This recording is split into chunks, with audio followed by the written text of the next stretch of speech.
Flabbergasted beyond comprehension. I'm excited, actually. Well, yeah, to start, why don't you go ahead and tell the audience at home a little bit about yourself and. Well, I'm a research scientist slash entertainer. I studied a lot of different. I study a lot of different areas, academic areas, primarily cross-disciplinary, multidisciplinary, transdisciplinary, and interdisciplinary areas.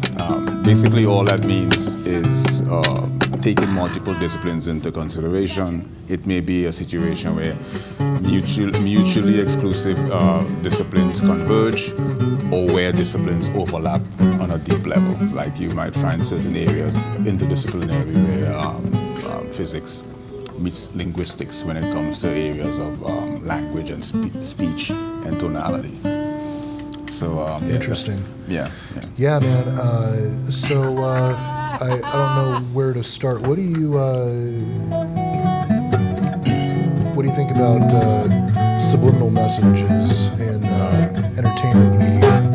Oh wow, that's a big subject. I mean, subliminal influences or subliminal messages, information that bypasses below the psychological threshold of conscious perception. So you have the conscious mind, you have the subconscious, and you have